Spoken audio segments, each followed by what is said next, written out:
Ito si Master Ismail. Tagrit. Didilig siya ng kanyang mga halamanin. Oh, matapos na pala. Ito, mayroon siyang siling kulikot. Oh, dami na oh.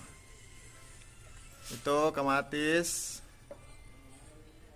Kamatis at saka ampalaya. Dami ng bunga ng ampalaya. Tanim ni Master Ismail. 17 bunga. Yan. Yan oh. Nagkagawa siya ng fertilizer. Fertilizer, pandilig. Ito yung alugbati. Bili-bili na kayo ng ampalaya dito lang sa Abha. Almamsha, Abha Casey. At Dabab. Ito yung mayari.